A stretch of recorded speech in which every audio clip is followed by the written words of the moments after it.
is. It is a Tuesday episode, a terrible take Tuesday episode of Donno Daily here on the 5 Reasons Sports Network. I am Alex Donno, channeling my inner superhero today, wearing the Batman t-shirt, superhero on the hat as well, Bitcoin saving the world, one plebe at a time. We are with you for the next hour, my friends. I've got a pep in my step today, bros. I've got a pep in my step today. Jimmy Butler, monster game last night. The Miami Heat, monster bounce back last night. I know the Orlando Magic are bad. I don't care. The Heat got it done. 2-1 on the year. We have so much to get to. Going to talk about this looming trade deadline and what the Dolphins should be doing and shouldn't be doing over the next 6 days, 7 days. Yeah, next Tuesday, 4 p.m. So we have another full week before the trade deadline. We are going to be joined. We'd be very basketball heavy today, but I think we can mix in a little bit of football, at least with the second of our guests, if not with both of our guests. 3:15, we're going to dissect everything the Miami Heat did last night in that victory against the stinking Orlando Magic with Brady Hawk. Brady Hawk, the boy wonder, is going to join us. I guess he's going to be the Robin to my Batman today. Brady's going to join us at 3:15. He's a Tuesday staple. And a guy, it's been way too long. And he's been chomping at the bit. I've noticed in recent days he's been tweeting in about crashing the party, wanted to get on. We're bringing our good pal Ricky J. Marc on the show today. It's been a few weeks since we've talked to Ricky, so that's going to be a lot of fun. Give Brady a raise, said Welch. He's already driving a Bentley. Brady is making like 90% of the cash flow that comes into the 5 Reasons Sports Network. Guys, before we get into the meat and the potatoes of the conversations, and let me bring this up even before we shout out our sponsors, because this just happened before we got on. Duke Johnson. Now, I don't know if he's being sarcastic the way he's winking. I love Duke Johnson. Duke Johnson is a Miami Dolphin. Malcolm Brown injured. The Dolphins go out and get a guy that I wanted them to bring in the offseason. Randy Duke Johnson, former Miami Hurricane. He is now a Miami Dolphin. I always love it when we can bring the Hurricanes home or keep the Hurricanes home. In this case, we brought him home. Miami Northwestern kid, or Norland. I don't want to, people get mad if you say the wrong South Florida high school. We are bringing Duke Johnson back home after his journey away from South Florida. Guys, we have an official sports book here on Donno Day. Let me do the sports book before we do the sports bar today. We will mix it up. BetUS.com. Life is back on for sports bettors, and what a time to be alive. We're betting NBA games. We're betting NFL. We're betting Major League Baseball playoffs and World Series. We're betting UFC fights, NHL hockey. Everything is going on right now. What a time to be alive. Guys, I'm having so much fun betting games. Manny Chang is having so much fun betting games. Sean Stanley, and we all use BetUS.com. BetUS is the official sports book of Donno Daily, and it is America's favorite sports book. The customer service is awesome, guys. And if anyone, if you've never used an online sports book before, and if you've never used BetUS.com specifically, sometimes people ask me, what can I do on there? Is it one of these, glorified fantasy football sites? No, bro. BetUS is a full-service sports book. It's like walking into a sports book in Vegas, only instead of flying to Vegas, you've got it on your computer screen. You've got it on your smartphone, on your tablet. I have literally pulled off the side of the road to make bets before on BetUS. It is so easy, and it is so convenient, guys. If you use our code, we've got a gift for you. We have a hookup for you. When you sign up at BetUS.com, I don't know what you're waiting for, man. Maybe we can FOMO you into this. But when you sign up at BetUS.com, use our code 5RSN125. That's 5RSN125. And they're going to give you a 125% sign-up bonus. They got the best bonuses in the industry. If you deposit $100, hypothetically, they're going to put an extra $125 of free play money right there into your account. How good is that, my friends? They've got customer service pros right now ready to get your phone, social, and online sports betting kickoff started right now. Play with the proven mainstay in the industry. 3 decades they've been in this game. BetUS. You bet, you win, you get paid. BetUS.com. I like to sing it. I love to sing and dance when I talk about the Quarterdeck Seafood Bar and Neighborhood Grill. The Quarterdeck is the official sports bar of Donno Daily. Guys, I hope you have November 8th. That's a Monday night.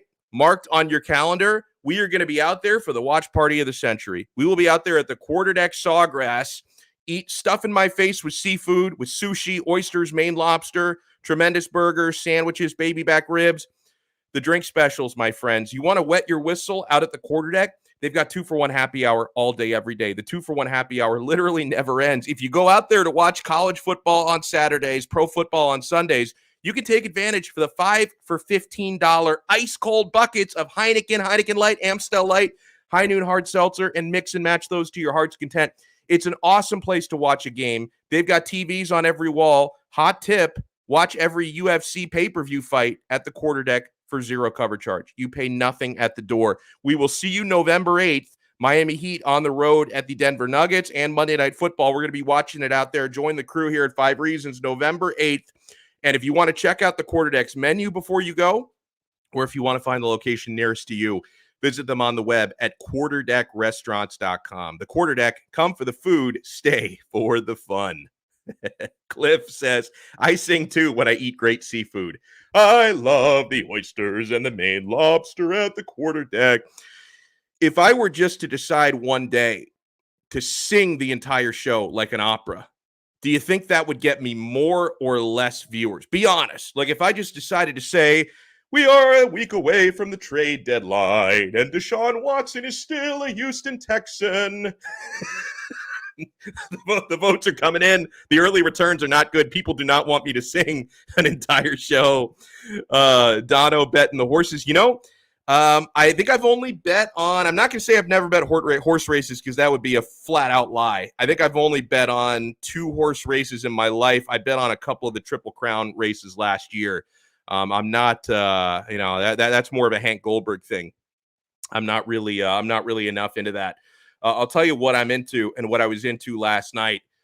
Jimmy Biscayne buckets. We got the authoritative, looking athletic as a mofo Jimmy Butler last night, finishing those lobs. And man, so Jimmy finishes with 36 points last night. We got the aggressive Jimmy, and he shot 15 for 21. I mean, he nearly shot 75% on the night. And not everything was at the rim. I mean, a lot, obviously, when you're going to shoot 75% and not be a center, obviously, a lot of that is probably coming from the rim. He had 4 dunks in the game, had some layups, but Jimmy also had some mid-rangers as well. That was just a virtuoso shooting night for Jimmy Butler last night. And guys, you saw the spark plug was back. Kyle Lowry missed the game against the Pacers, and it showed because the offense looked completely different. They looked a lot more like last year's Heat when Lowry was out for the Indiana game. Kyle Lowry was back last night against the Magic, and the rhythm and the speed and the pace, the tempo was back. One of my favorite plays last night was Lowry, the vision of this guy. We had kind of forgotten because in Heat history, there haven't been enough eras where we've had truly elite point guard play. Goran Dragic, really nice player. He's not at the Kyle Lowry level, right? I mean, you may have to go back to times with Timmy Hardaway. But, you see the difference that an absolute elite pure point guard can make on this team, especially a guy who can run things at the pace and has the vision of a Kyle Lowry. One of my favorite plays in that game was when he found Jimmy for a lob directly on the inbound pass. That was fantastic stuff. Markieff Morris played his best game so far. It's early in a Heat uniform. He was really good last night. And we saw a different kind of performance and still a good performance, although not as offensively potent as he's been in his last several performances going back to the preseason. But we saw a different kind of solid performance from Tyler Hero. Not his best shooting night. Right? I mean, in his first 2 games, what did he do? He led the Heat in scoring each of the first 2 games, 27 against Milwaukee, 30 in the loss against Indiana. My guy Ethan Skolnick said before the season started that he thinks Hero is going to lead the Heat in scoring this year. He might. I think if he does, though, that may say something about Jimmy Butler, who should be leading this team in scoring and did last night. But Tyler Hero, even though he didn't have a great shooting night, 5 for 12 from the floor, just 1 for 3, 13 points, 9 assists, which was big because when he was getting extra defensive attention, he was finding Jimmy and Bam and assisting them. 9 assists on the day. That was very good. And then the plus-minus rating, superb. +9 for Tyler. Sorry, +19 for Tyler Hero last night. So that was a solid performance. Led every player on either side in plus-minus yesterday with his +19. So that was good. I think the one guy that I'm worried a little bit about and I hope he can find his form, is Duncan Robinson, because three-point shooting from Robinson and Lowry was not good. Now, with Kyle Lowry, I can argue he has so many other roles. It's not much of a tragedy if he has a poor three-point shooting night. But with Duncan Robinson, that's role number 1, 2, and 3 for him, is hitting three-pointers. So if Duncan is struggling to hit threes, that's a problem because that's his primary job. 2 for 8 from three-point land yesterday for Dunk, who finished with 10 points. So he needs to play better. He needs to be more consistent. And sometimes when you are a live by the 3, die by the 3 type of player, you're going to be streaky. 3 games into the season, I'm not going to get too concerned. I'm not going to throw in the towel or throw my hands up and say enough. No, you're going to see Robinson catch fire, and as shooters usually do, I think once he catches fire, that's going to carry over for a few games, and he's going to get on a nice streak here. But thrilled at what I saw last night. We're going to be joined in a few minutes by Brady Hawk from 5reasonsports.com to break it down a little bit more. An interesting exchange today, as tweeted by Ian Rappaport.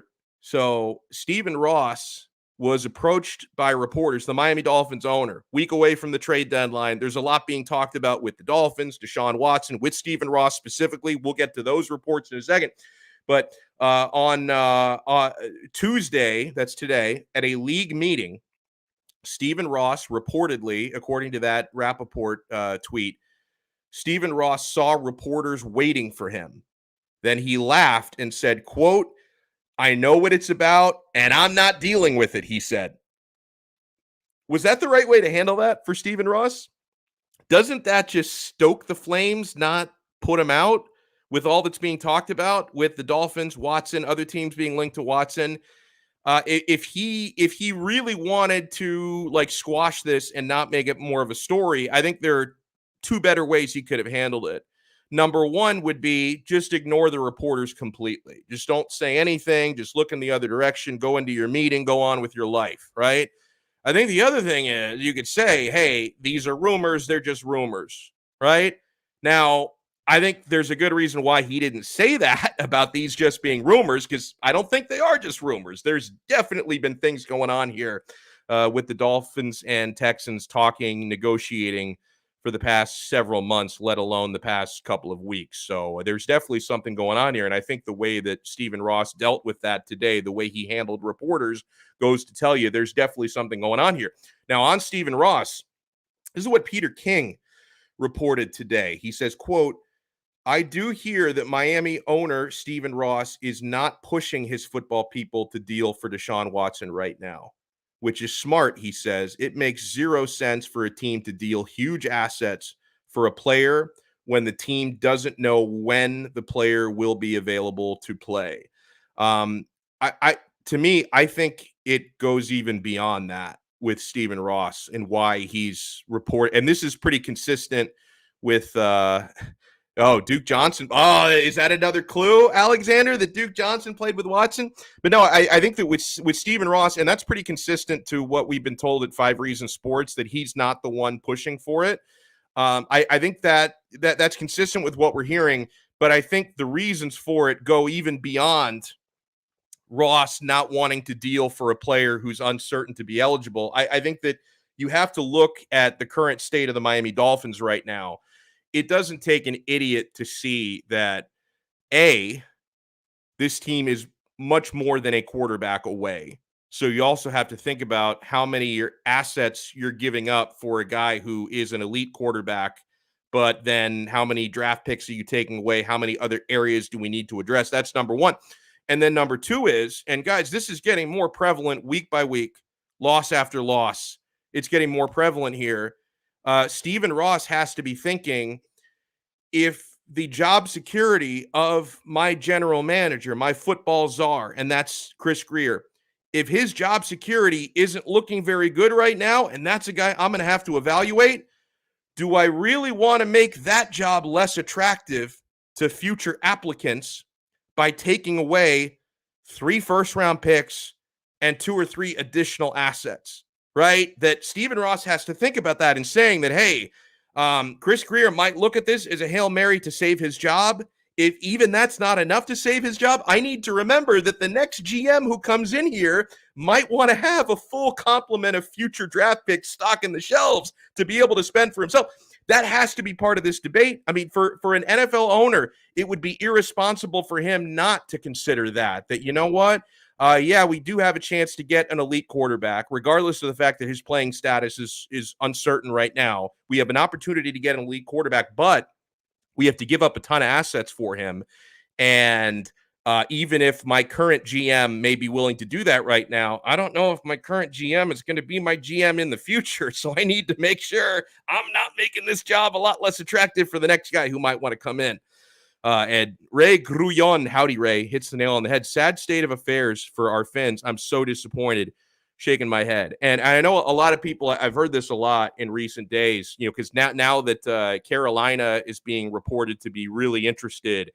And from what I can tell, that's legit. From everything we're hearing, like Carolina is legitimately in. There are numerous reports now saying Jeremy Fowler, Josina Anderson saying that Deshaun Watson is not only willing to go to Miami, that he's open to other possibilities. And Carolina, which is very close to where he played his college ball at Clemson, could be an attractive destination for him. So I don't think I think he's definitely going to get traded by November 2nd. You can book that with Deshaun. I just don't think it's a guarantee anymore if that's Miami. And I'm not saying that I'd be upset about that. To be honest, it's probably better to stay the course right now, especially with all this uncertainty. I'm just telling it like it is. But I think the longer this losing streak is gone, the more Stephen Ross is realizing here there are a lot of other things to think about when you talk about giving up a ton of assets for a quarterback. So I think that's where we're at right now. But a lot of people have been telling me, like, hey, if the Dolphins wanted to make this deal, why have they even waited this long? Why didn't they make this deal weeks ago, months ago? I'm going to give them at least a partial pass for that. Like, oh, why did they procrastinate? And now there's a bidding war. I think the reason why they procrastinated is you've been seeing some signs behind the scenes about settlements potentially being reached. I think the Dolphins waited this long because Deshaun Watson drops it right into Duke Johnson. PFF. Oh, man. But I think the reason why the Dolphins didn't just get this done months ago is they wanted to try and see the legal situation play out a little bit. So I can't blame them too much for procrastinating. I have been procrastinating in bringing on our first guest of the day. He's a Tuesday staple. Hardest working man on the 5 Reasons Sports Network. He's all over the website. I heard him on 5 on the Floor. When I was listening to that this morning, I was getting a good sweat in. And I was listening to Brady Hawk, Ethan, Greg on 5 on the Floor. Brady Hawk joins us. And Brady, do I have this correct? I thought I heard Ethan say this. Last night was your first time covering a regular season game, covering at the arena. Congratulations, sir. What was that experience like? Yeah, appreciate it. Yeah, I went to preseason games. That was my first one, but this was the first regular season game. It's interesting because growing up doing the media stuff over Zoom is a lot different. So being able to be there, kind of see how things break down on the court, just being able to see it in a different way and just being able to experience that, it was really cool. So, yeah. Wow, that's really neat, man. And it was a great performance. And the first thing that I wanted to get into with you, should I be worried about this, or is it way too soon to be worried? Because we know Kyle Lowry is incredibly important to this team. I'm not sure if I realize how important he might be, because the difference is in the 2 games he's played versus the games that he didn't. It's night and day. And, I obviously the goal in the regular season is going to be to make sure he and your other key players are going to be good to go for the playoffs. So I would imagine a 35-year-old is going to miss some games here and there. Anytime he has a minor injury, Spo's going to be cautious with him. Maybe there could be some maintenance down the stretch. So how worried should I be about the games Lowry doesn't play in? Yeah, I think you're going to need one of your other 2 guys to step up in that way on the offensive end if, Kyle Lowry specifically goes out. Looking at that Indiana game, you didn't really see that. Bam came out the gate, he was firing, but after, pretty much after halftime, he kind of disappeared, and Jimmy Butler just had one of his worst offensive games he's had in Miami where he could not make a shot. It was just plain and simple. And on a night you don't have Kyle Lowry, you don't have that initiator, you don't have the guy that can put you in those spots when you're cutting back door and getting in that off-ball movement. It's just rough. And then the transition offense kind of dies out because you don't have Kyle Lowry. So I don't know if it's as much of not having Kyle on the floor as much it is the other guys stepping up, as well as not having that third guy to sub in. If you look back last year, one of the main issues was when Pam and Jimmy went to the bench, everything pretty much fell apart. Getting Kyle Lowry means you can have now two of those three and Tyler on the floor at every moment of the game. So that's kind of the difference maker. So if one of them goes out, you're going to have to need somebody to step up. And when two of your best players aren't, that's kind of an issue. Brady Hawk from the 5 Reasons Sports Network joins us here on Donno Daily. Jimmy played his best game of the season so far, which kind of reminds us, man, how dangerous this guy is. So athletic, 4 lobs, 5 steals as well. So he was incredibly active. What else did you see from Jimmy's game last night? Yeah, I think for one, you saw Kyle setting him up in different ways. But he had 8 assists. Tyler setting him up in different ways with 9 assists. We'll talk about Tyler probably in a second, but the amount of attention he saw allowed Jimmy to be able to do what he did and get to the rim and get to inside the mid range where he likes to get to. So it was a great game for him. Like the shots he was missing against Indiana, he was making against Orlando. He was making the bunnies. He was making the mid range shots. He was taking tough shots and making them. Super efficient night for him. It wasn't one of those nights where he's fullback Jimmy getting to the free throw line every single play. He was just becoming an offensive threat. And when you have that and Kyle Lowry facilitating in that way, it's just a hard dynamic to stop. So when you have Jimmy Butler playing like that, especially against one of the lower level teams in the league, you're probably going to win most of those games. But yeah, I think just the complete turnaround from one night to the next, it's pretty much like Jimmy Butler's not one of those guys that's a hot hand that's going to go over a stretch of games either in a negative way or a positive way. From night to night, you pretty much know what you're going to get. You're going to get a sprinkled in game there where he's missing those mid-range jumpers, but you know what you're getting from Jimmy most of the time. Yeah, and like Welch points out, athletic Jimmy is here this season. Absolutely, man. And you know, listen, he loves playing with Lowry. I think that's apparent. Let's talk about Tyler Hero, who I thought had another impactful game, but did it in a different way. I mean, he didn't have the big scoring night that he had the first 2 games. Didn't have a great shooting night. I think 5 for 12, finished with 13 points, but the plus minus was through the roof. Led all players at plus 19, and he had 9 assists in the game. So I actually think that it's okay if he doesn't lead the team in scoring every night, and that for him to impact games in other ways, I actually take that as a positive. And this is coming from a guy. I was very hard on Hero last year, so I'm not one of these people who just like always hype him up and make excuses for him. Like I was pretty down on Tyler last year. I'm really high on Tyler this year. And I was actually really impressed to see the way he could impact a game without scoring a lot, Brady. Yeah, and I think it's also, like I mentioned, the defensive attention.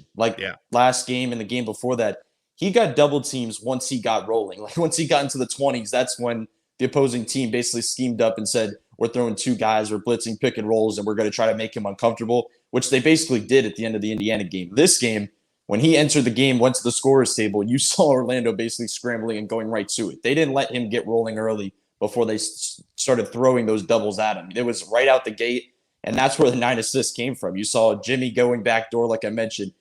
He was making the right reads, which they talked about a lot after the game, which is really important for him. Like he struggled in that point guard role, but I think it was probably for different reasons, not just because he can't pass the basketball and play make at a decent level. It was just a lot on his plate at the time.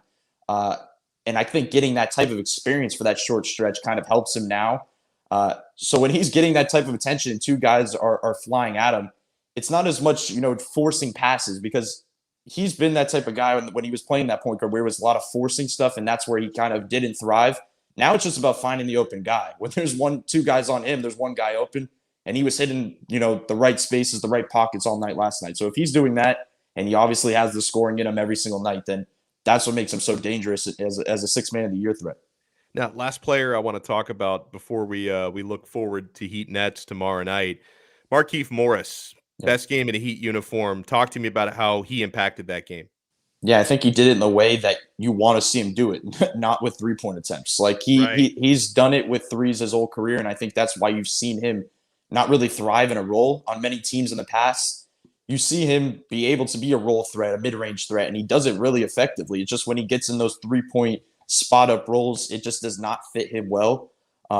And he was making them last night. I think he was towards the end of the third. He was 6 for 6 from the field with 0 3-point attempts. Towards the end of the fourth, he chucked a couple up. But other than that, you saw him in a role that really fits him. Even with Dedmon, who's a little bit slower than you'd probably like next to Markieff, he was able to be effective in that role. And I think that's why you're going to see more of the Bam Markieff minutes as you move forward. You're going to see more of those quicker lineups. Even looking at last night, Markieff 25 minutes, PJ Tucker 21 minutes. So it's not like just because you're a starter, you're going to get more minutes. We've seen that over the years with different Heat rotations and lineups. Markieff Morris, if he's playing like that, he's going to have more minutes, especially in a regular season. He's the guy that you want to get rolling, especially off the bench, because I don't think there's a lot of worries until Oladipo returns about if you're going to have enough production from Strus, Markieff, and Dedmon. And if Markieff is playing like that, then you don't really have as much worries. Now, tomorrow night, it's going to be a lot of fun, win or lose. Hopefully a win, though. Heat Nets tomorrow. No Kyrie. We see Harden frustrated. Kevin Durant, though, one of the most dangerous players God ever made. So what's it going to take for the Miami Heat to get that dub tomorrow night at home?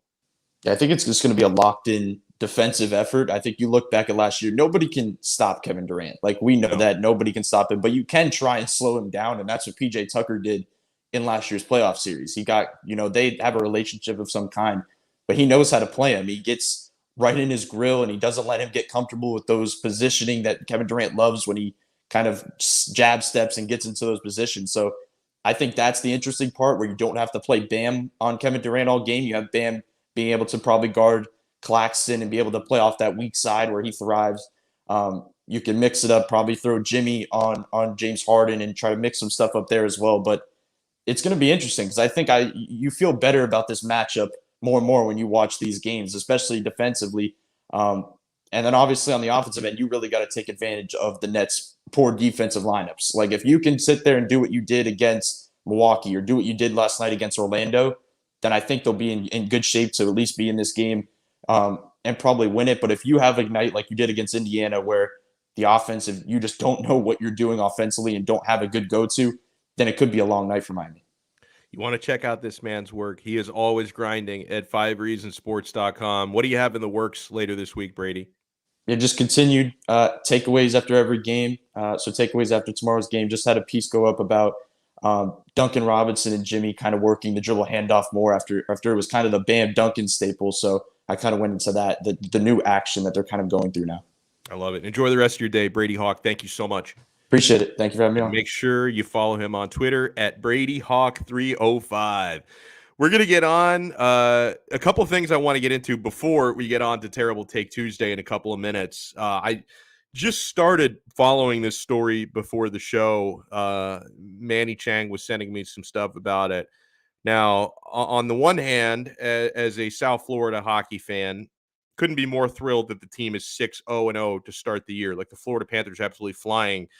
But then I wonder, and we need to know a lot more, obviously, but I wonder if there could be trouble coming for the head coach, Coach Q, because there's a really nasty situation where reports are coming out and being revealed by Chicago Blackhawks, which is where, of course, Joel Quenneville used to coach.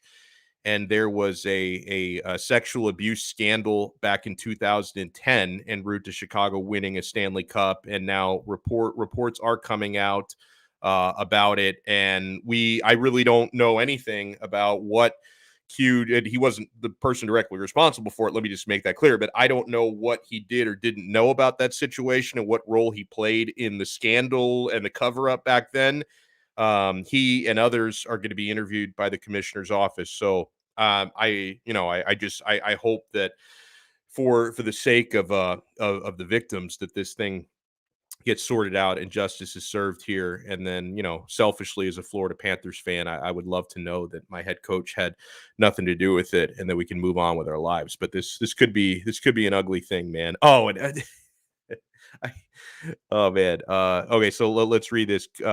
Commissioner Bettman. This is from Elliot Friedman, who's a really good NHL reporter.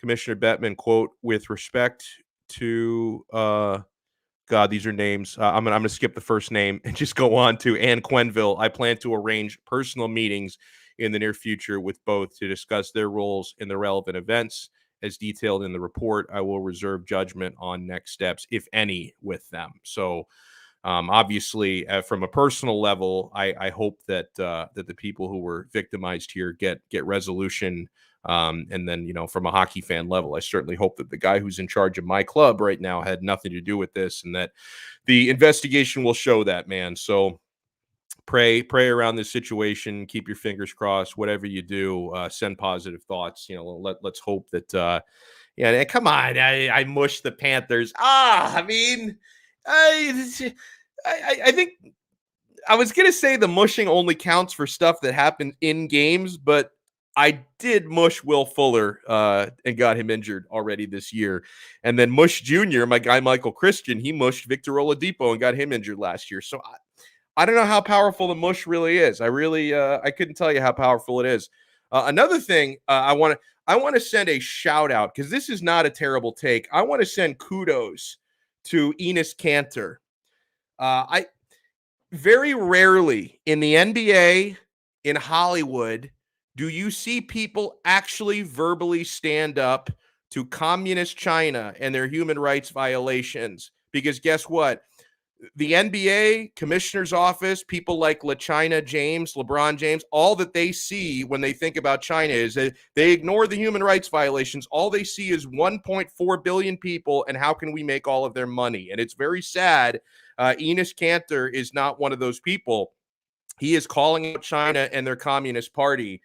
Someone has to teach you a lesson, he says. I will never apologize for speaking the truth. You cannot buy me. You cannot scare me. You cannot silence me. Bring it on. And he's got these freedom shoes, the Free China, the Winnie the Poohs. Now, Manny, these are much better looking shoes than a lot of the stuff you spend money on.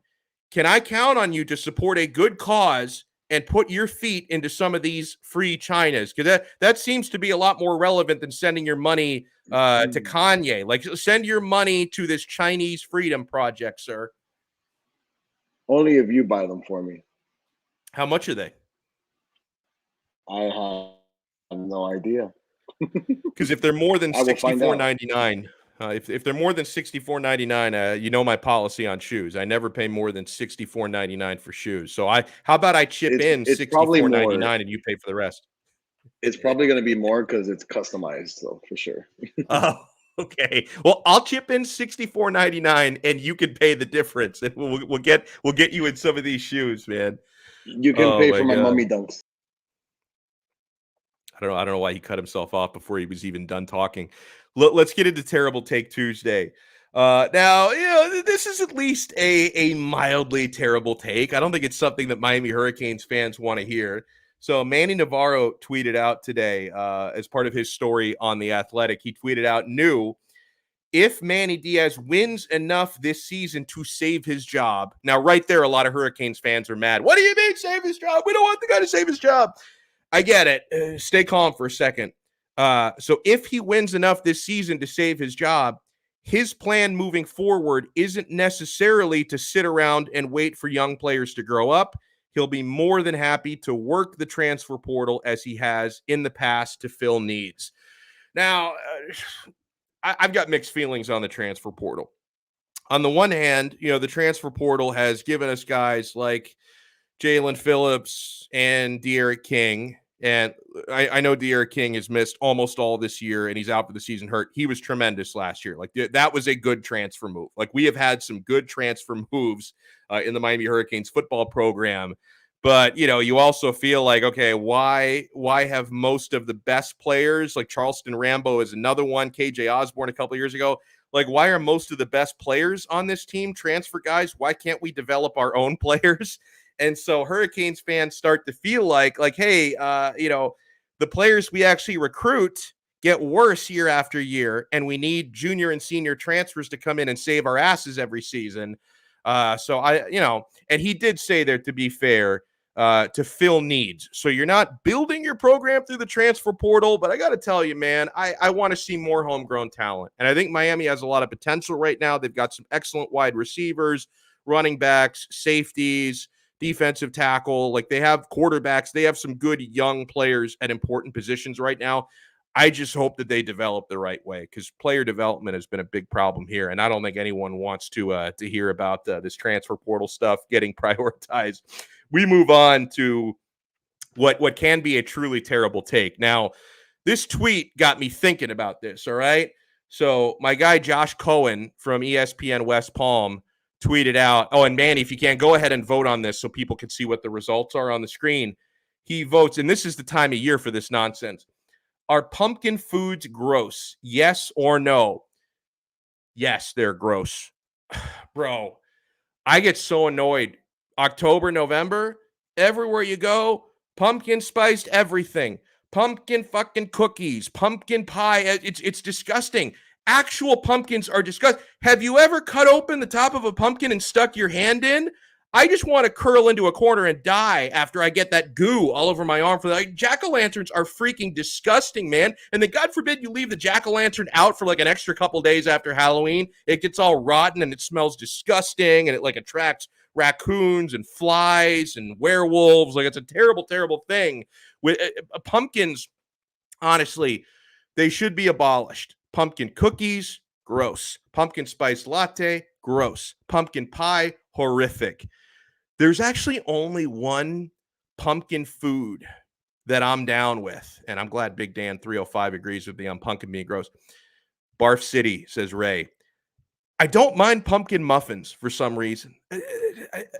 I accidentally tried a pumpkin muffin a few years back and I said, this is not so bad. I could eat this thing. So pumpkin muffins, okay.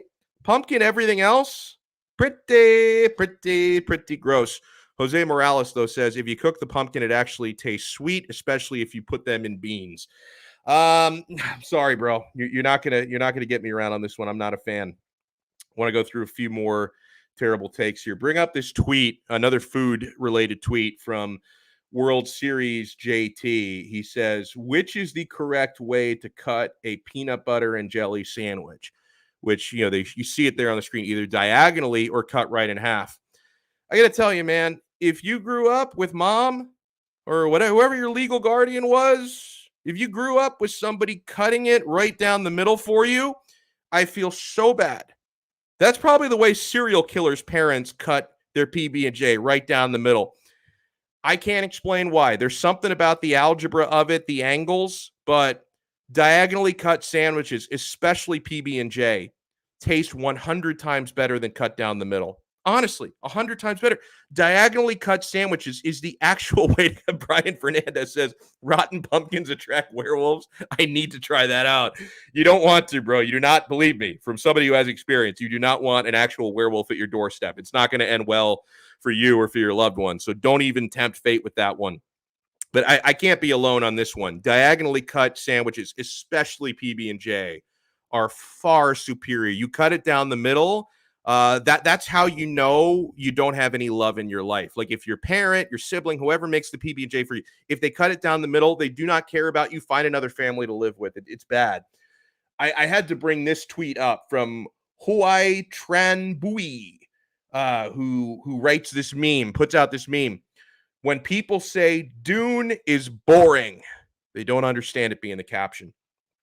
Folks, I told you this yesterday. I watched Dune on Sunday night. It is a masterpiece. It is brilliant. If the sequel doesn't get green lit, I'm going to occupy Hollywood. Like if the sequel doesn't get green lit for whatever reason, I'm going to form a protest group over that because I need to see more of how that story unfolds on the big screen, even though I watched it on HBO Max. But Dune was an absolute masterpiece. And I told you this yesterday. If you have anyone in your life that has watched Dune and doesn't like it or says it's boring, just cut that person out of your life. It's not worth it. It is an absolute masterpiece. So yeah, there is a big problem with anyone who does not support Dune. And the final here for Terrible Take Tuesday, this is actually my own tweet. It's not a terrible take, but I was exposing a terrible take. I watch a lot of TV, mainly sports, okay? And I was watching, they were running these commercials during the Dolphins football game this past week, or one of the whatever. I think it was like it might have been during like the NFL pregame shows on. I flip around between ESPN, CBS, Fox, and I kept seeing this political ad airing. Obviously, you know me, I am very pro gambling. I'm pro sports betting. I'm pro freedom in general. Let me make my own mistakes, okay? I am pro a lot of things, all right? And I watched this. There is an anti-sports betting political ad in Florida where the opposition to it says, quote, They want to turn our state into another Las Vegas. Oh my God. Wait, hold on. That sounds incredible. If Las Vegas is the greatest place on planet Earth, if that's their argument against legal betting, they want to turn our state into another Las Vegas. If that's your argument against it, you've already lost. I'm sorry. That is a terrible take. Oh my God, Brooklyn Robinson. He says, sorry I'm late, but my internet was down. I bet it was the mush trying to silence me. It was the globalists. It was the elite, sir. We're trying to silence you. Watch out, Antifa. They're circling your house right now. And also, like, Brooklyn Rob is not the only person who has been having trouble getting in on the show today. One of our own producers, Sean Stanley, Sean got completely erased. Like, Sean has somehow been blocked from StreamYard, which is the program we use. He can't log in to produce the show. Thank God we've got Manny back there, because Sean Stanley, he has been, I think George Soros just completely cut off his internet. The globalists are shutting this guy down completely. You know who they can never shut down? It's been way too long since we brought this gentleman on. Ricky J. Marc. And he's been pounding on our door for days. And Ricky, don't think that's why we brought you back. I don't think I can hear you. Hello? Uh-oh. The globalists, brother, and another one getting in there. Yeah, I think the powers that be are keeping me from hearing you for some reason. Oh, man. Uh-oh. Wait a minute. Give me a second. Okay. We'll be back. All right. So he's gonna. You can't even script this, folks. Oh man, what is going on? I mean, there's the only people who could possibly be responsible for this. Yeah, Ben Simmons. That's come back one. to me. I'm gonna come back to Ricky J. Come Marc. back to me. I don't know what happened. That's weird. Like, honestly, at first when he said that, I thought he was joking. But this is clearly an Illuminati hose job, folks. This is clearly. I love how when like something technically goes wrong, Manny, he panics and he just starts flashing every picture we have in our archives. He just starts flashing the pictures. Like there's Aaron Rodgers is somehow responsible for this. We're getting the double thumbs up. The globalists were trying to silence you, Ricky. And it's sickening, really. It's terrible. And I love the interactions. I know Ricky's been pounding on our door in recent days, wanted to come back. Oh, it's the tech oligarchs are the ones keeping him out. Now, yeah, I don't want you to think. I don't want you to think that the only reason why we're bringing you back is because you've been talking about like crashing the party and hacking the show. I will bring you on any and every time you want to come on. I love talking to Ricky, but you are back, my friend. And I feel like in recent days, you have had something to say because you've been wanting to hack in and crash my shows. What's been on your mind, sir? First of all, see, I don't even know where to start because like there's just so much that's been going on here. You know, they've been trying to silence your boy. You know, I'm not trying to blame a certain Bulls writer from Chicago for this. You know, I'm not blaming that individual. All I'm saying is ever since the tinfoil Tahauer movement began, I've been noticing some problems. You know, cars have been following me on my way to get sushi or to pick up some pizza. I'm not saying that, you know, the mob is after me or anything, but I'm just saying there's a lot going on, but we still keep going. We got to get the message out there. We can't let the powers that be prevent us from speaking truth to power, as they like to say. Now, I hope Alana has not been like lawyering up behind the scenes because one of the last times we brought her on, I think we bring her on Mondays. I think it was last week when we had a little mediation session. Like it's one of those things where if we can nip it in the bud without having to lawyer up, I'd rather do it that way. Like I'd rather settle privately, okay? Right. And I told her, like, I just want to make sure, like, are there any papers I have to sign? Like, do I owe you any money for gimmick infringement with a tinfoil hat? Mm-hmm. And I had it, what I thought was in good faith from her. She told me, I don't want that bit. You can have it, is what she said to me. So words. My understanding is, and maybe my issue here is that my attorney is Manny Chang. He might not be the best person to represent me on this, but I feel like the issue has been resolved. I hope so. I mean, you know, they're big time now. You know what I mean? Feel the heat.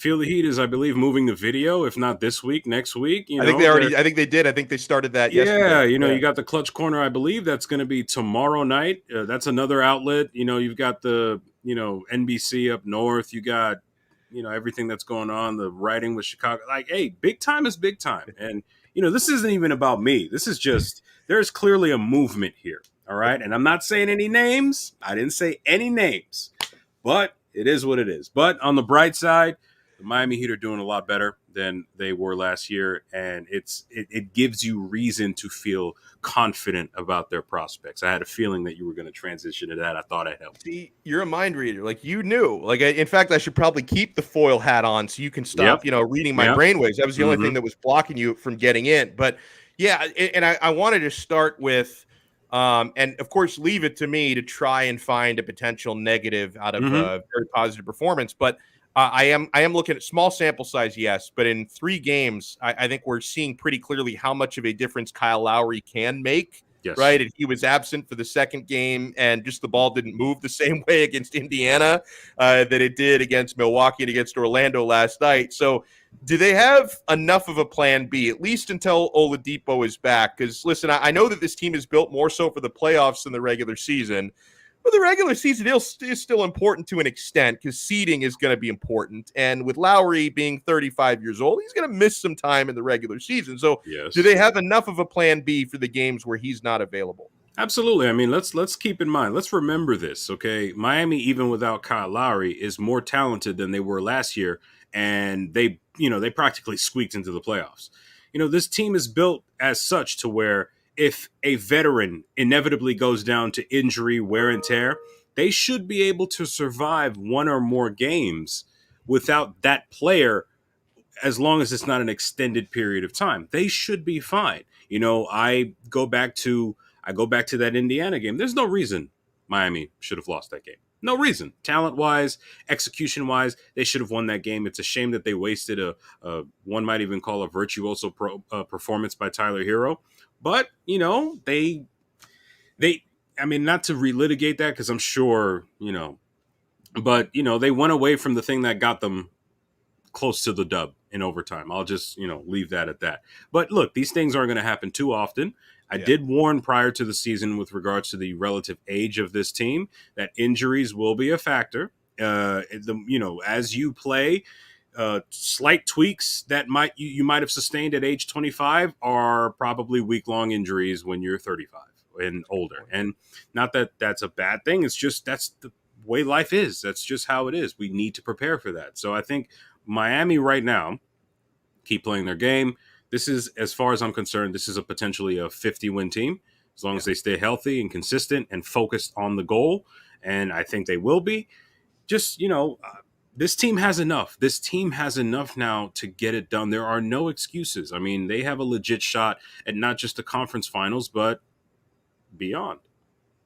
Yeah, I mean, and I know that a couple of years ago they did sneak into the NBA finals, but you could probably agree with me that on paper, this is the best team they've had since the Big Three. And I'm even including like immediately post Big Three when they still did have Wade and Bosch before the blood clots, which obviously nobody could have predicted. I don't know, man. I think that this might be the most complete Heat team on paper since, 2010 to 2014. Am I going too far with that? Well, I will say the most complete Heat team that was actually able to play.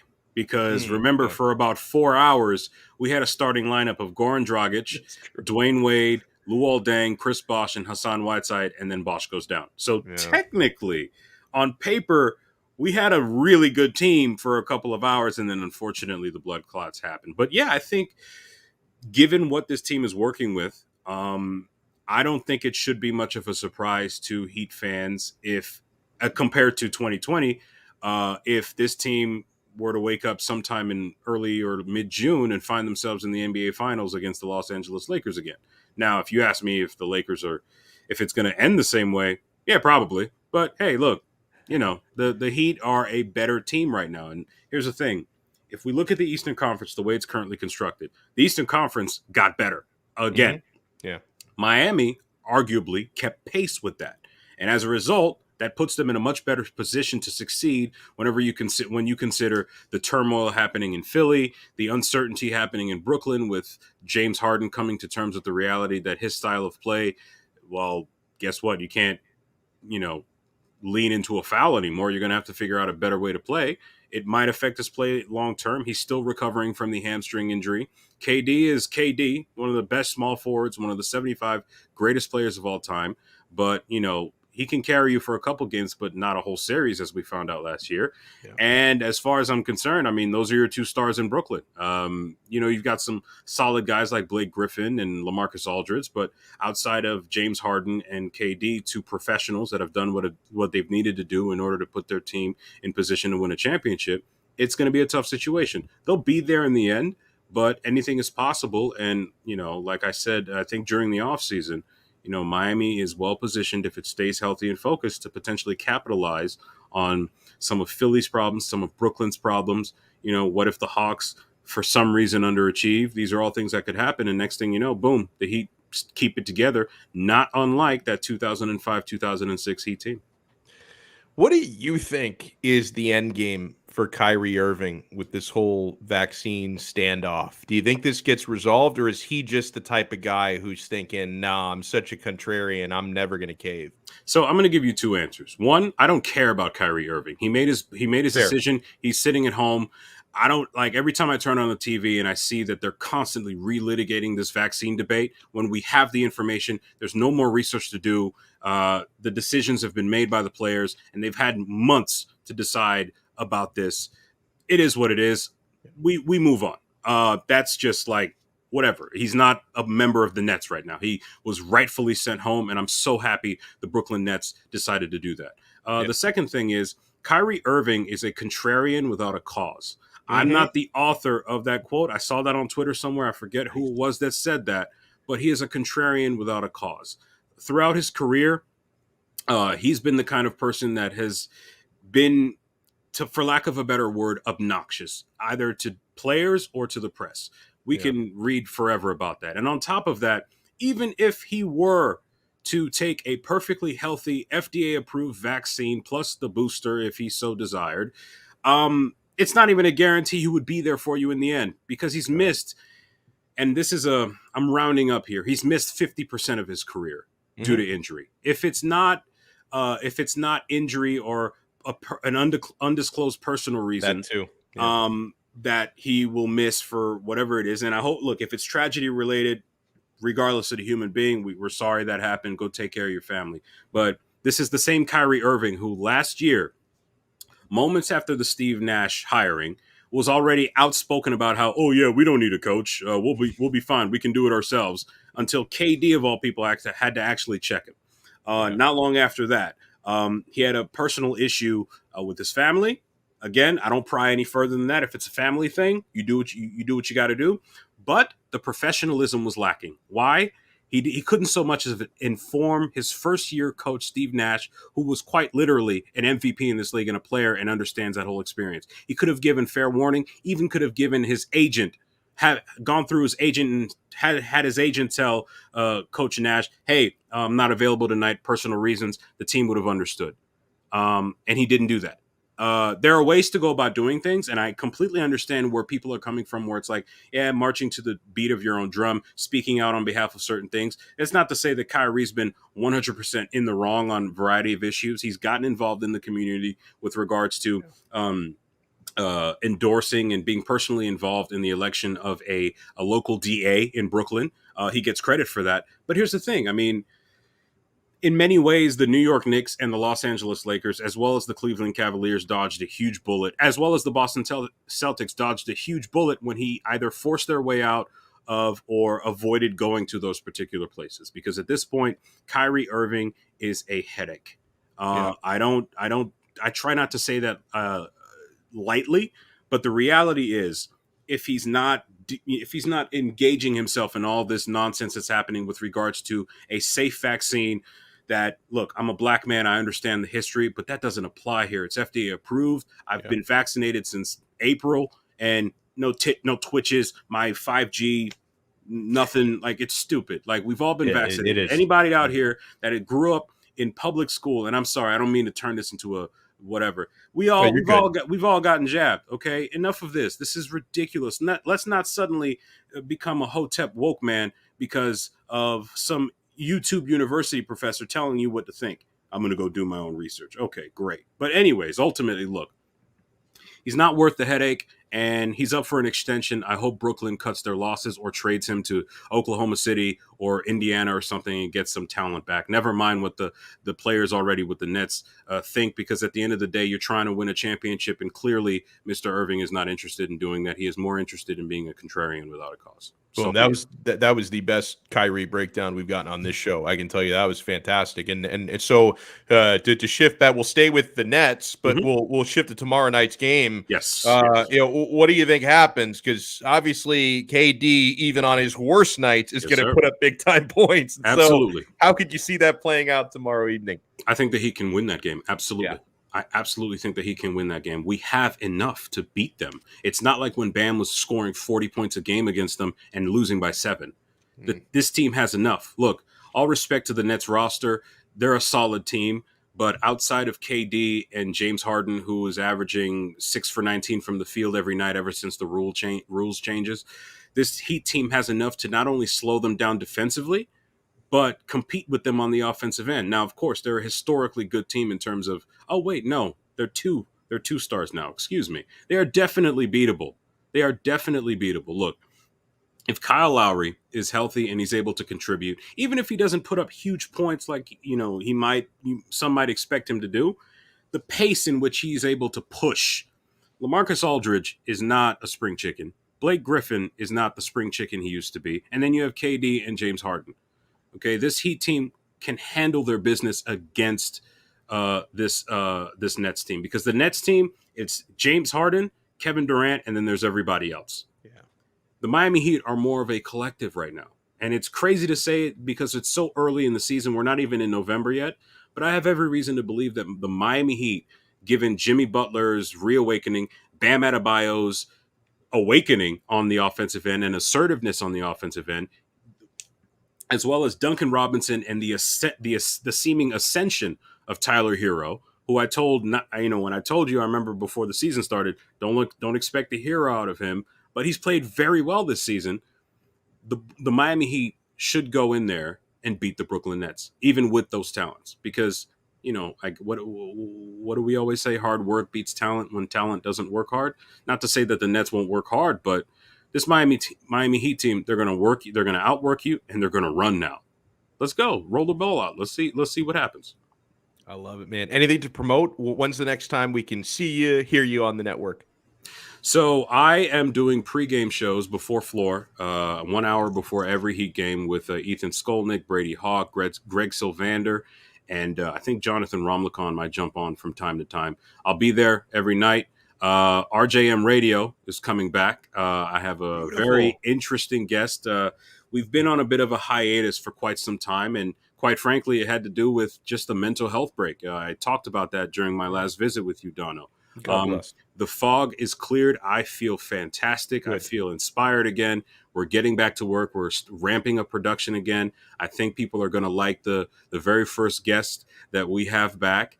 It's going to be a fun conversation with this person, and who knows, maybe some hatchets will be buried in the end. RJM Radio is coming. You can subscribe to it right now. Season 1 is already streaming.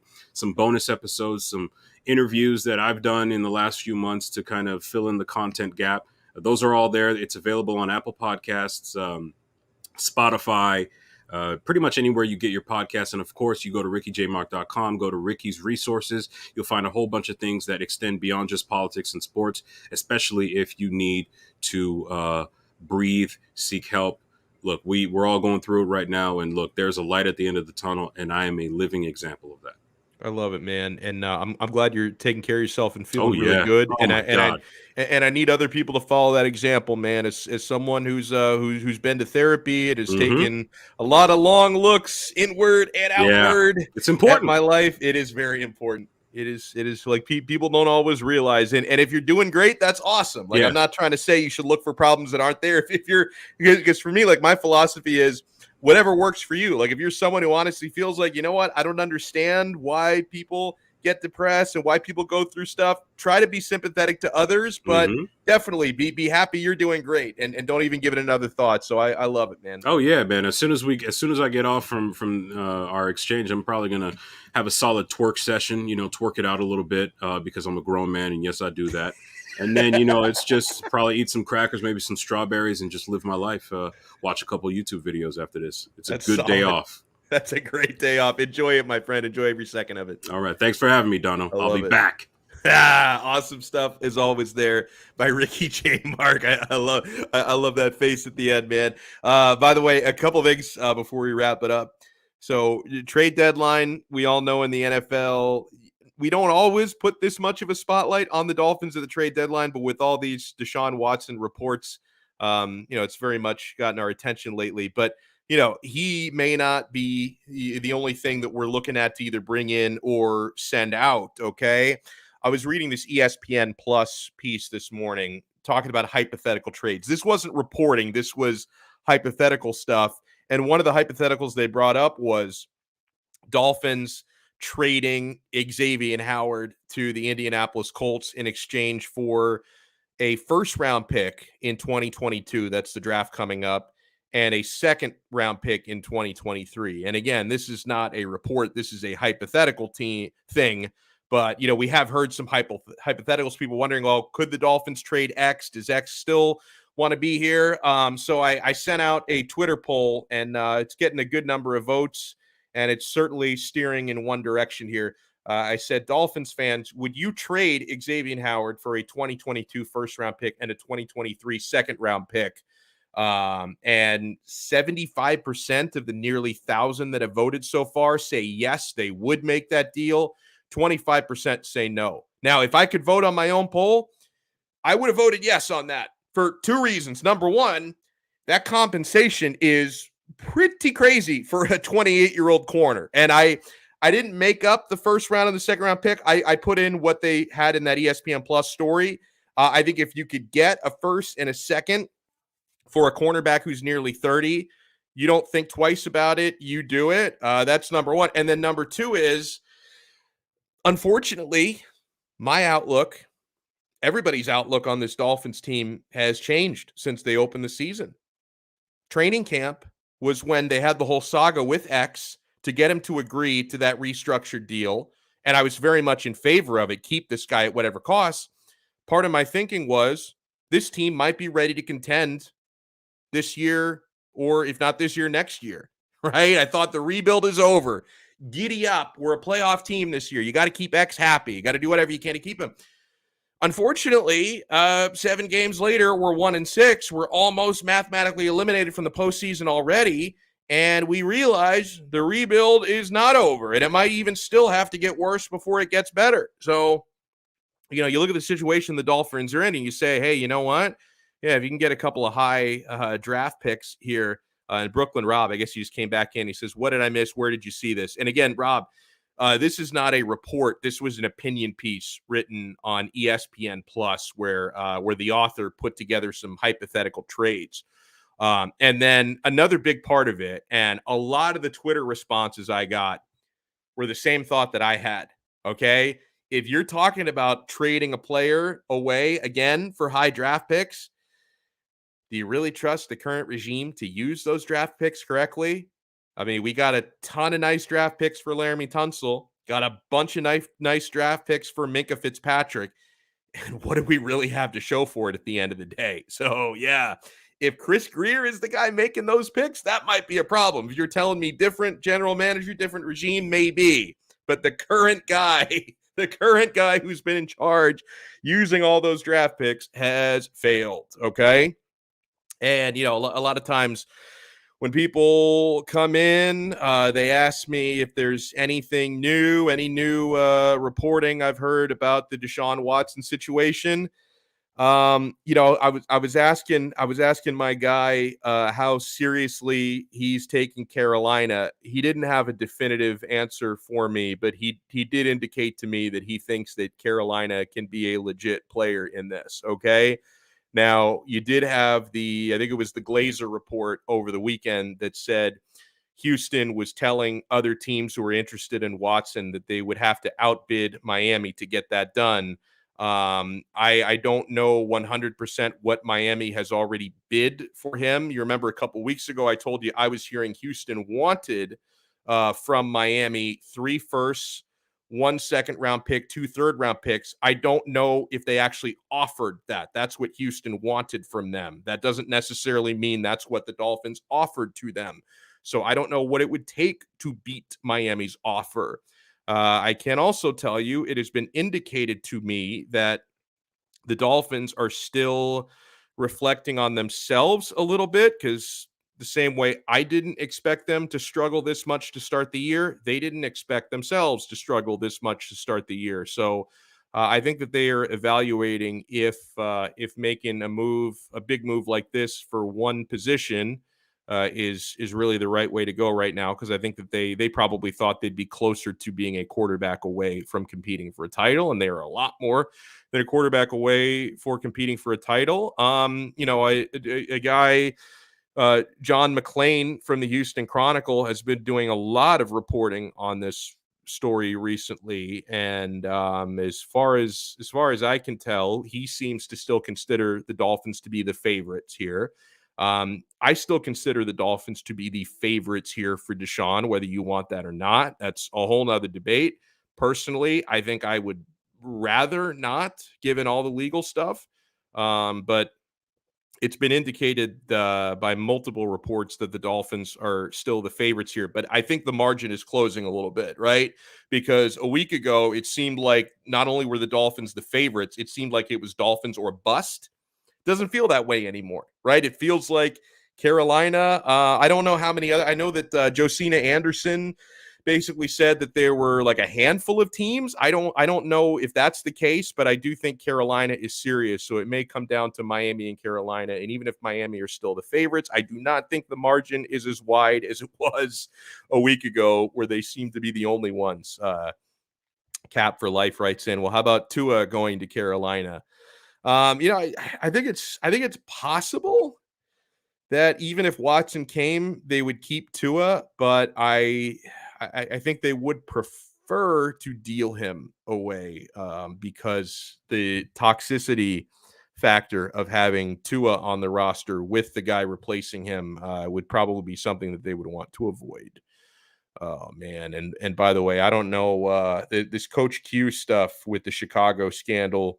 It's not looking too good. Manny, can you pull up for me? You sent me this tweet in the thread from Luke Fox, who says, this now expands beyond the Chicago Blackhawks, he said. Investigation reveals Kevin Cheveldayoff and Joel Quenneville knew of the allegations. It's not good. It sounds eerily reminiscent of the Joe Paterno stuff from, about a decade ago with that scandal. Oh, so I don't know where we're headed, man. I don't know. I mean, Coach Q is going to have, he's going to be interviewed, perhaps interrogated might be the better word, and we'll see what they come away with. But this is the last thing we need. The last thing we need in the world right now. Oh, man. What else the internal investigation findings into the 2010 allegations of sexual. This is my guy Dave Dwork who wrote this tweet. Awesome. He said they were released today. Included is Panthers Joel Quenneville, and it contradicts what Q said earlier this year. So check that out. By the way, you see, there's I'm telling the viewers to check that out. Like Manny says there, read that story. Go find David Dwork on Twitter and read that story. I'm going to do that as soon as we sign off so I can get more information on the matter. I do want to get updated on that.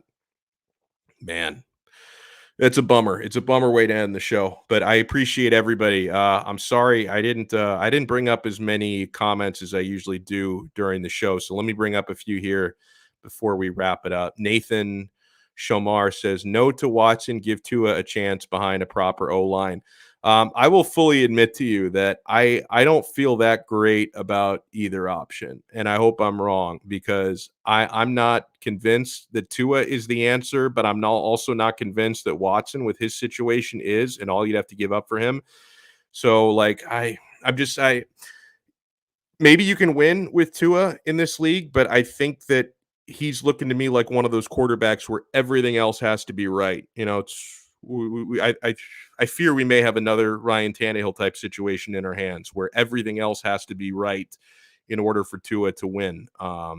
But so I'm not really, and it might just be because I'm so down on the Dolphins with the way that they played this year. But I'm not convinced that either guy is the savior. I'm not convinced that Tua is the savior or Deshaun Watson, if they go get him, would be the savior. So we'll see what happens, man. I kind of fear that this carousel that we've been on for 20 years is going to lead us to, in a year or two, even if Tua is still our quarterback for now, in a year or two, we're going to be looking for another quarterback. That is what I fear. I don't want to bum everybody out going from the Coach Q stuff to that. I don't want to bum everybody out. So huge shout out to Irving Figueroa. Tua is staying in Miami, Cap, he says. Huge shout out to Cap for life, who loves him some Manny Chang. Huge shout out to Nope. I love that username. Samuel Rosa, thank you for tuning in. Let's see. Brooklyn Rob, if I mentioned him, I think I did. Let's see. Big Dan 305, my guy. Big Dan 305 is always showing up. Oh, and his Big Dan is usually the one to remind people. Let me remind you guys. If you're watching this video right now, whether you're watching us live or you watch a replay later on today, do us a favor and smash that like button. Smash that thumbs up. The more likes we get, the more people's suggested videos we turn up in, the more people will see what we're doing here and what the entire 5 Reasons Sports channel is doing. So please do us a solid and hit the thumbs up, hit the like button, and yes, subscribe to our YouTube channel, 5 Reasons Sports. Hello to Ray Grullon, one of our longtime favorites, man. Ray has been a staple since my on-site radio days before we moved the show over here to 5reasonsports.com. Andres Negron, hello to you. Let's see. This always gets, the more I scroll up, the trickier it gets because I try to find the people I haven't shouted out already. Brian Fernandez, what a dude. Friend of mine, longtime listener going back to the day. Alfredo Artiaga, who loves to encourage me to bring out my inner Alex Jones, the elite, the tech oligarchs, he said earlier. Oh, Sean Stanley. Sean turned up in the chat because Sean was unable to actually log on to the show and work with us. He says, yeah, he's been erased. Wow. So hopefully we can get Sean reconnected so he can do a show with us again later this week. That was crazy, man. Devin Jordan, hello. MK Matt, hello. Thank you so much for watching. Joseph Rodriguez, thank you so much. And yeah, he said, so how about this? He says he didn't cut sandwiches. Anytime I made a Sammy, he said, I would just eat it whole. But if I ever cut one, he said, diagonal all day. That's the right way to cut a sandwich. Natural Vibes, thank you so much. PB Matthew, thank you so much for coming in. Jose Morales, thank you so much. Wade LeBron, I love that username as well. I love when people, and if you use just your name, that's fine. I mean, I have a YouTube profile that's just Alex Donno, but I love when people get super creative with their names, man. Nathan Shomar, although I think I may have already shouted him out. Welch, my guy, is all over it. Justin Hill, hello. Thank you so much for watching. Zachary B, thank you. David is another one of the staples. He's always around. I think he's trying to say that I'm going to be banned from the Dolphins. Mr. Stephen Wolf, who wrote in, Coach Q is in trouble, although he wrote Couch Q. Hopefully Couch Q, not Coach Q, gets blamed for this. Alexander, thank you so much for tuning in. That is my full name. My Christian name is Alexander. Fantasy Fan Panel, thank you. Cliff Esmiol. Love you, Alex, but you might get negative views. Oh, I think he was talking about, you remember when I started the show and I said, should I just do an entire episode where I sing the whole show like an opera, where I write, I don't know if the Dolphins should be trading for Deshaun Watson. The reviews are in. Garbage. People are not fans. Oh, although David liked the idea. He says, a 5 Reasons musical episode. Do it. I am the fourth tenor. Like in 3 tenors, I am the fourth tenor. Although I was more of a baritone when I sang back in the day. That'll do it for the show today, guys. Make sure you support our sponsors. If you haven't signed up yet at betus.com, you're not doing it right, man. You are not doing it right. You're a sports fan. You hear us talk about wagering on games, and it doesn't matter if you want to wager $5 on a game or $500 on a game. There's an option for you at betus.com, whether you're conservative or you're a high roller. You're going to have such a good time. It makes the game so much more fun to watch. And then you add in all the props, right? Yardage, interception props. Oh, there are so many different ways you can go. Over-unders are a lot of fun. I prefer overs because you're rooting for things to happen instead of rooting for things not to happen. But betus.com, it is America's favorite sports book. Their customer service is impeccable. They've got the best bonuses in the business, and that includes the bonus that we offer you. If you sign up with our promo code here, when you sign up at betus.com, you create your account, and just to create an account is free. Obviously, if you want to wager, you have to make a deposit. So once you make that deposit, they're going to give you a special gift if you use our code 5RSN125. You use that code 5RSN125. They're going to give you a $125 sign-up bonus on top of your deposit. If you deposit $100, they're going to give you $125 of free play money on top of your deposit. How good is that? And you can bet on the National Football League, the NBA, the NHL. I bet a lot of UFC fights. I bet a lot of international soccer. I have so much fun at betus.com. You bet, you win, you get paid. betus.com. And make sure you guys are checking out the Quarterdeck Seafood Bar and Neighborhood Grill. That is the official sports bar of Donno Daily. And you're missing out if you haven't been out there enjoying the tremendous seafood, the oysters and Maine lobster, the fresh sushi. Oh, it is so good. The buffalo shrimp, that is my favorite appetizer on the planet. Like if you just gave me like all you can eat buffalo shrimp, I could probably eat 100. And I'm not even exact. I could probably eat 100 of those in one sitting. They're so good. Drink specials, they never end at the Quarterdeck. The 2-for-1 happy hour is all day, every day. Saturdays and Sundays, when you're out there watching the football games, you can take advantage of the 5 for $15 ice-cold buckets of the Heineken family of beers and High Noon Hard Seltzer, and mix and match those to your heart's content. They have every UFC pay-per-view at the Quarterdeck on the high-def TVs covering every wall. No cover charge. No cover charge to watch the UFC pay-per-views at the Quarterdeck. And we're going to have a watch party out there for a Heat road game, November 8th at Denver.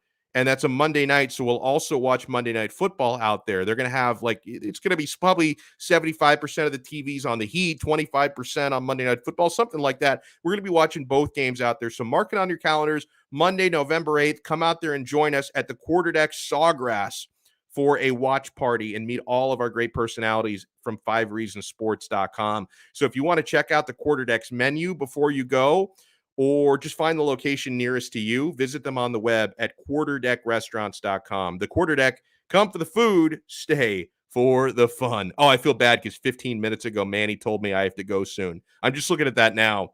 We all have to go right now. I'll talk to you guys again tomorrow on another episode of Donno Daily on the 5 Reasons Sports Network. Ciao.